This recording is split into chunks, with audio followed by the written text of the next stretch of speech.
हम आपके जज्बे को सलाम करते हैं। ये जो हमारे बीच में जो बैठे हुए लोग हैं, ये इस देश के एम्प्लॉइज हैं, इस देश के समर्पित कार्यकर्ता हैं, इस समाज के समर्पित कार्यकर्ता हैं। रोक दो मेरे जनाजे को, रोक दो मेरे जनाजे को, अब मुझ में जान आ रही है। रोक दो मेरे जनाजे को, अब मुझ में जान आ रही है। लगता है मेरे समाज की पहचान आ रही है।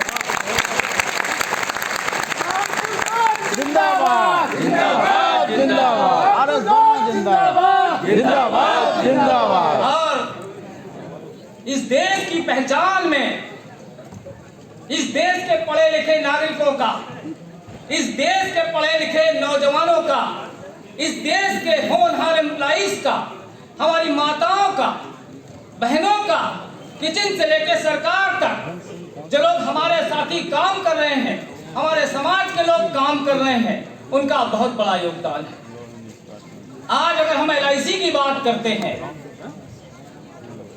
तो हमें वो दौर जो बताया गया है, सिखाया गया है, सन 70, 71, 72 का, जब LIC में अपना संगठन नहीं हुआ करता था, हमारे लोग तमाम उन लोगों की पैरवी करने के लिए मजबूर हुआ करते थे जो हमारे ही शोषक थे।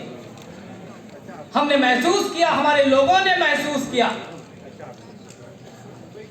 हम उसी धरती से हैं जहां जो है चौधरी अतर सिंह जी पैदा हुए, और उन लोगों ने एक ऐसा अभियान छेड़ा कि देश के कोने कोने से, LIC के हर मंडल से, LIC के हर शाखा से लोगों को इकट्ठा किया, जोड़ा, और हमारे भटके हुए लोग, हमारे बिखरे हुए लोग एक साथ जिस दिन इकट्ठा हुए तो यकीन जानो, अभी आप 10 साल 15 साल से पहले का भी देख लीजिए, जब पूरे देश में एक ही हमारी यूनियन हुआ करती थी, पूरा देश एक ही जगह इकट्ठा होता था।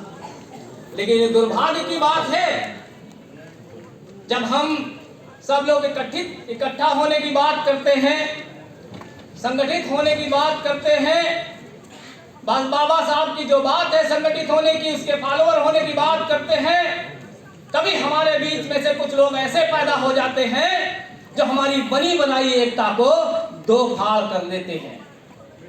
और वो दिल्ली में आज बैठे हुए लोग आज ये सोचते हैं कि हम LIC के एम्प्लॉइज के ऊपर हुकूमत चलाएंगे, उनको सताएंगे, उनसे पैसा वसूलेंगे, उस पैसे से अपने बच्चे को कनाडा में सेटल करेंगे, सुनारी की दुकान चलाएंगे, 3-3 गाड़ियां खरीदेंगे, बड़ा सा बंगला बनाएंगे, कार्यालय बनाएंगे, वहां पर राष्ट्रीय नेशनल पार्टी एक्ट चलाएंगे। ये हम ऐसा होने नहीं देंगे। मैं आप लोगों को विश्वास दिलाना चाहता हूं, अभी चूंकि कमेटी भंग नहीं हुई है, इसलिए CC के मेंबर होने के नाते, ऑल इंडिया सेक्रेटरी होने के नाते हम आपको विश्वास दिलाते हैं, ये जो कारवां आपने छेड़ा है, ये जो व्यवस्था आपने बनाने का प्रयास किया है, यकीन जानो हम उसको अंजाम तक पहुंचा के हम लेंगे। जिंदाबाद। और ये जो धन इकट्ठा करके रखा है, आप 3% लेडी का मसला हो, चाहे आपके ट्रांसफर पोस्टिंग का मसला हो, ये जो धन लेके समेट के रखा है, अभी तो कबूला उसने कि मेरे पास 4 करोड़, पौने 4 करोड़ है, ये एक एक पैसे के वसूली करूंगा, एक एक पैसे का हिसाब दूंगा। और यकीन जानो उसका पासपोर्ट और वीजा तैयार रखा है कनाडा जाने के लिए।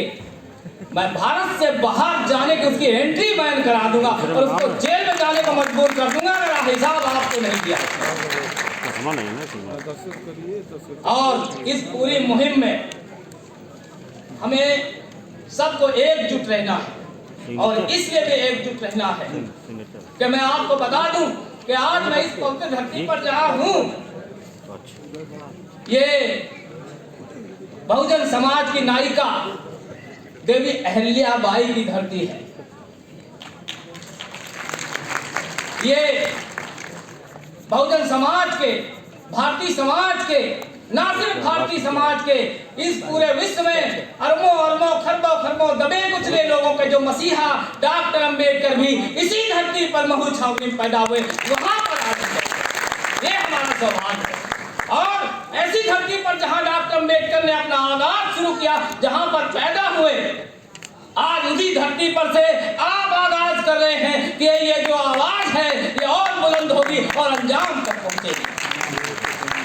और इसलिए भी मैं आपसे कहता हूं, ये धरती राहत इंदौरी की भी है, ये धरती राहत इंदौरी की भी है कि जब प्रधानमंत्री उनके खिलाफ होते हैं और मंच पर वो बैठते हैं तो उन्हीं के सामने उनकी सरकार और उनकी जो है अपनी शायरी में उनकी मुखालफत करते हैं। और इसलिए मैं कहता हूं मैं आपसे कि अगर इकट्ठा नहीं हुए तो तोड़े जाएंगे, मरोड़े जाएंगे, फोड़े जाएंगे, गले जाएंगे, छले जाएंगे और अंजाम बहुत खतरनाक होगा। इसीलिए मैं कहता हूं कि लगेगी आग तो आएंगे अपने ही जद में, लगेगी आग तो आएंगे अपने ही जद में, इस गली में सिर्फ मेरा ही मकान थोड़ी है। इसलिए आपको इकट्ठा होना है। और ये सिर्फ मैं आपको ये जो आगाज कर रहा हूं, सिर्फ इतना नहीं है कि मैं LIC की बात कर रहा हूं। ये जो आगाज कर रहा हूं सिर्फ इतना नहीं कि मैं LIC की बात कर रहा हूं। आप तो नुमाइंदे हैं इस समाज के, आप तो नुमाइंदे हैं इस समाज के। अगर इस देश में रिजर्वेशन की गिनती परसेंटेज के आधार पर होती है तो इस देश के गरीब गुरबा, किसान, खेतिहर, मजदूर और जो भी इस तरह के काम करते हैं उनकी गिनती के आधार पे आज हमको और आपको नौकरी मिली हुई है। इसलिए भी हमारी जिम्मेदारी है।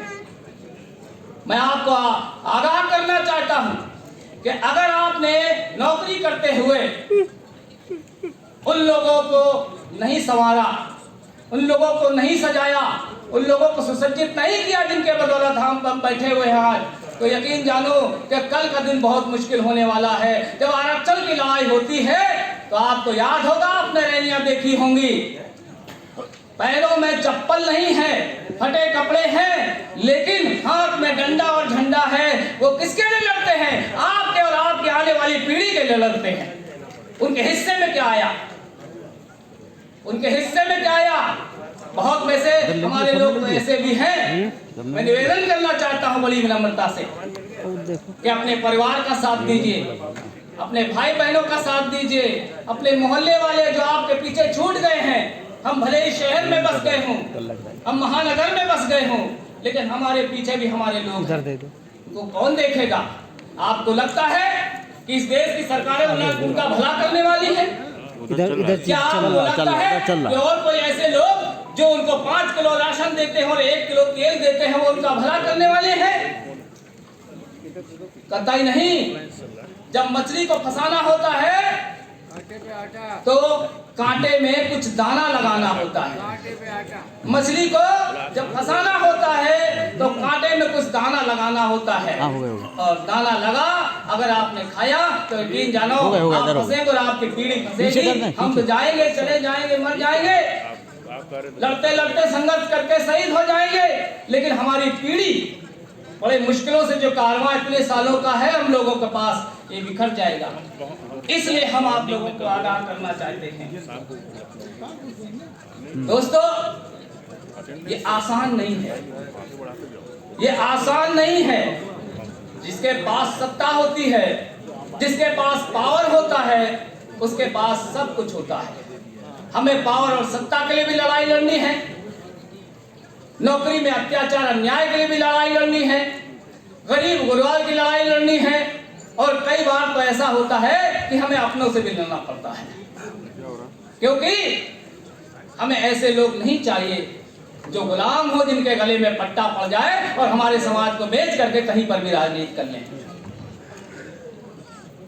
इसलिए मैं कहता हूं, खुद ब खुद ना गिरेंगे फूल झोली में, खुद ब खुद ना गिरेंगे फूल झोली में। साग को जरा जोर से हिलाना होगा और अंधेरे को कोसने से क्या हासिल, अपने हिस्से का दिया खुद ही जलाना होगा। दीपो भव, अपने दीपक स्वयं बनिए, ये बुद्ध की वाणी है। और हम लोग तो बुद्ध के उपासक हैं, बुद्ध के मानने वाले हैं। समता, समानता, बंधुता ये हमारे रगों में है। लेकिन असल में क्या है, इस देश में विचारधारा की लड़ाई चल रही है। इस देश में विचारधारा की लड़ाई चल रही है। एक तरफ समता, समानता, बंधुता के मानने वाले लोग हैं, एक तरफ हायरार्की के मानने वाले लोग हैं, जो ऊंच नीच और तमाम जो सीढ़ियां पायदान बने हुए हैं इनको काबिज रखना चाहते हैं, इनको बरकरार रखना चाहते हैं। उनके अपने निजी हित है। वो चाहते नहीं कि जो उच्च पायदान पर बैठा हुआ है और अगर समता समानता में आ जाएगा तो उसकी वैल्यू खत्म हो जाएगी। और उस वैल्यू में सिर्फ वैल्यू नहीं है, छुपी हुई दुकानें हैं, उनके धंधे हैं। हर जगह वो पैसा कमाने का जरिया खोद लेते हैं। हमने खोद नहीं पाया तो हम कमजोर रह गए।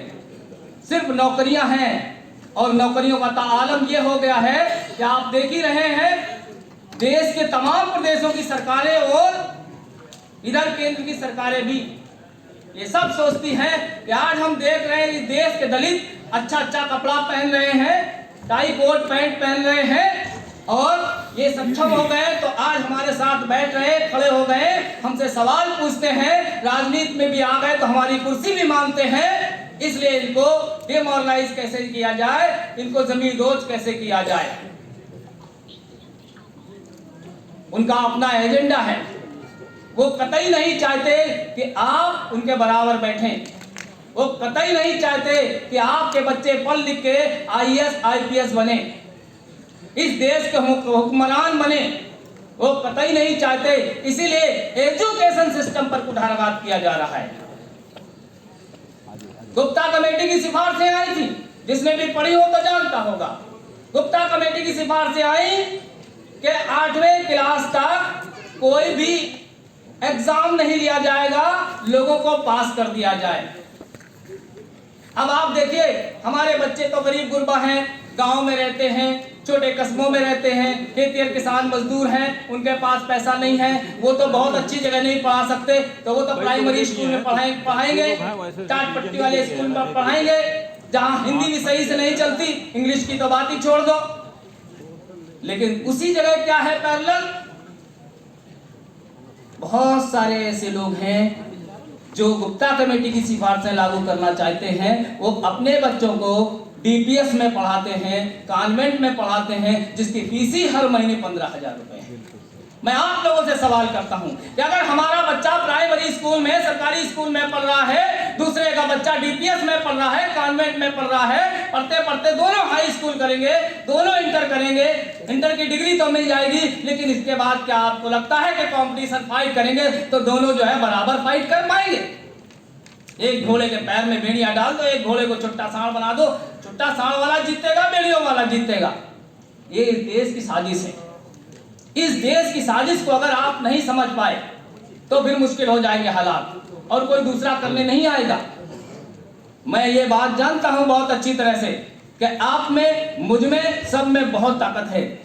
हम चाहें तो primary school, middle school, high school, inter और डिग्री ग्रेजुएट तक के स्कूल खोल सकते हैं। हम मानते हैं कि हम MBA, MC और MBBS के कॉलेज नहीं खोल पाएंगे या हमारे पास तो क्षमता है, हम वो भी करेंगे, लेकिन हमने किया नहीं है। अभी मैं एक अखबार में पढ़ रहा था, एक जगह एक स्कूल ने कह दिया कि हम आपको एडमिशन नहीं देंगे तो नहीं देंगे। अब बताइए, मैं आपसे सवाल करता हूं कि आपके बच्चों को, अगर इन तमाम लोगों जो साजिश करता लोग हैं, उन लोगों ने आपके बच्चों को अगर स्कूलों में एडमिशन देने से मना कर दिया, विचारधारा की लड़ाई का मामला है, तो आप बताइए कहां जाएंगे, कहां पढ़ाएंगे?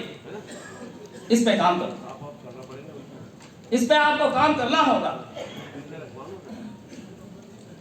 लेकिन है क्या, जो लोग नेतृत्व में होते हैं वो आपके साथ बैठते हैं, अपनी लीडरशिप चमकाते हैं, अपने आप को नेता बताते हैं, गले में आंखों तक माला पहनते हैं।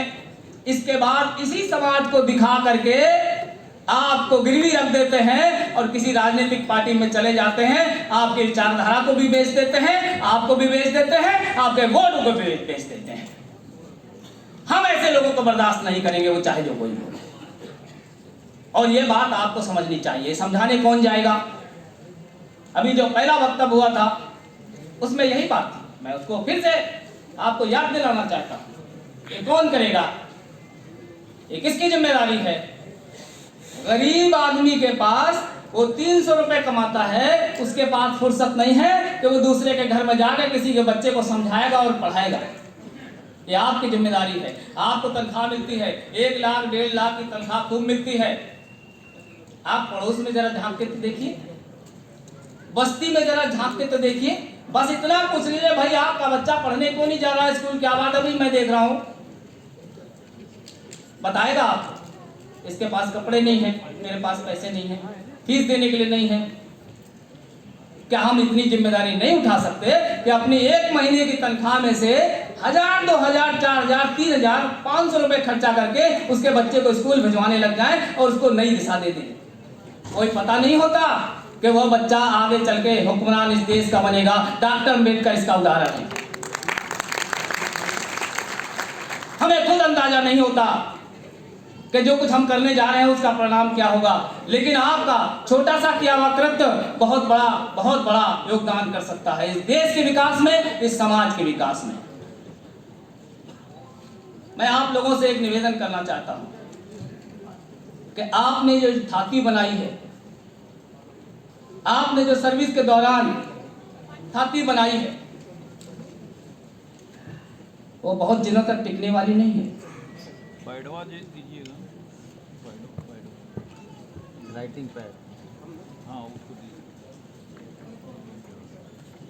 ये आ चुके हैं।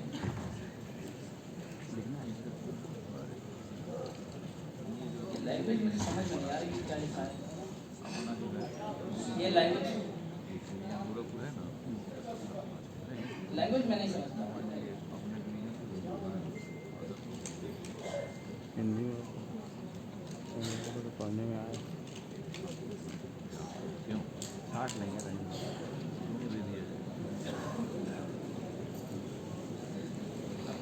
सभी लोग हो गए।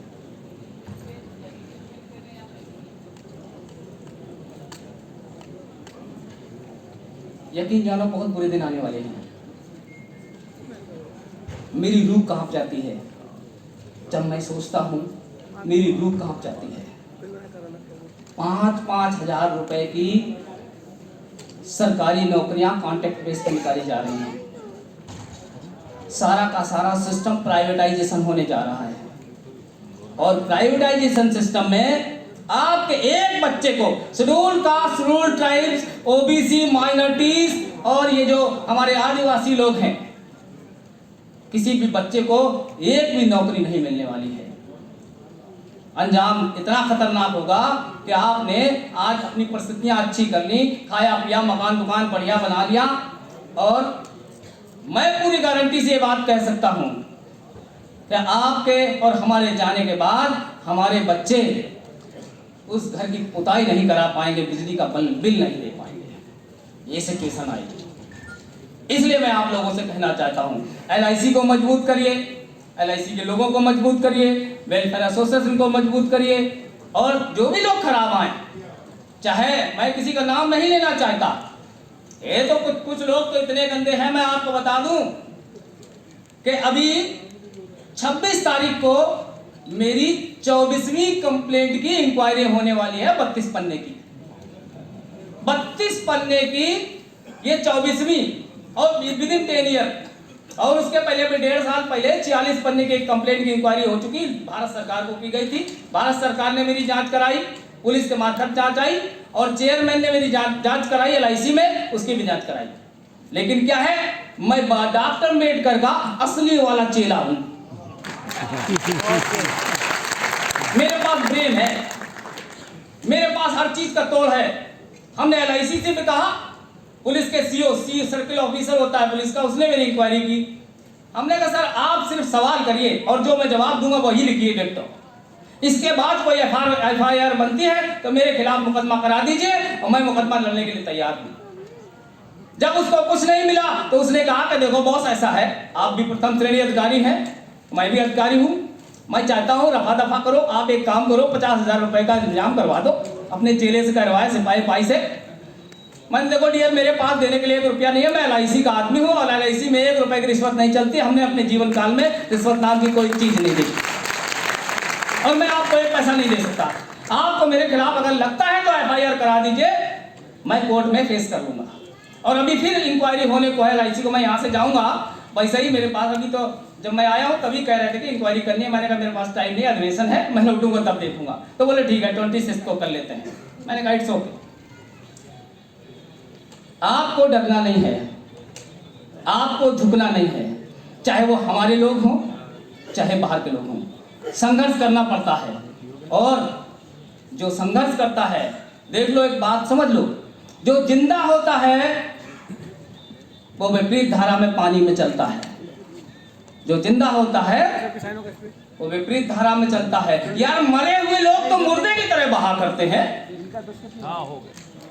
हम मुर्दा तो नहीं, डॉक्टर अम्बेडकर की औलाद हैं हम, साहू जी महाराज की औलाद हैं हम, ज्योतिराव फूले की औलाद हैं हम तो बुद्ध के वंशज हैं हम। अहिल्याबाई होलकर की धरती पर अगर हम बोल रहे हैं तो ये हम पूरे दहाड़ के साथ बोलना चाहते हैं। ना हम झुके थे और ना हम झुकेंगे। LIC में मैं थोड़ा सा जिक्र करना चाहता हूं। कानपुर जोन के और आसपास के लोग हैं वो जानते होंगे, वो सिस्टम कायम कर दिया। मेरे जो डिविजनल साथी हैं, डिविजनल प्रेसिडेंट हैं, सेक्रेटरीज हैं, उनके लिए भी एक संदेश है मेरा इसमें। वो टेरर पैदा कर दो कि जो लोग आपके खिलाफ काम करते थे और जब आप अकेले मत निकलना, जब आप चल रहे हो नेता के रूप में तो आपके साथ 4, 5, 6 आदमी जरूर होने नहीं चाहिए, नहीं तो सीट पे बैठे रहना, निकलना मत। ये आपको मैसेज देगा। और एक और बात, जिस दिन किसी भी लीडर को ये कथित सवर्ण समाज का, कथित उच्च समाज के लोग आपको लीडर मान लेंगे, आप तो हमारे समाज के तो आप लीडर हैं ही, जिस दिन वो लीडर मान लेंगे तो आप नेता हो जाएंगे। ये मैंने सीखा और ये करके दिखाया। हमने कानपुर जोन में, आप जानते होंगे कि ऑल इंडिया की काफी स्थिति मजबूत है, लेकिन हमने उसके पैरेलल नेक टू नेक व्यवस्था करके खड़ी कर दी और उनको हिला कर रख दिया और सारी की सारी लिस्टें हमने अपने हिसाब से निकलवाना शुरू कर दी। उनमें हलचल हो गई, तबाही आ गई कि अब तो इनके यकीन जानो हमसे समझ लो कहने लगे भैया जरा मेरा देखो। मैंने कहा देखो भाई मैं आपके लिए काम नहीं करता, सिंपल बात। और मैं कहूंगा भी तो आपकी बात आपके लिए क्यों कहूंगा, और वो मानेगा भी तो क्यों मानेगा। साथियों, हमारे बीच हमारे मुख्य अतिथि महोदय पधार चुके हैं। खड़े होकर जोरदार उनका तालियों से स्वागत करेंगे।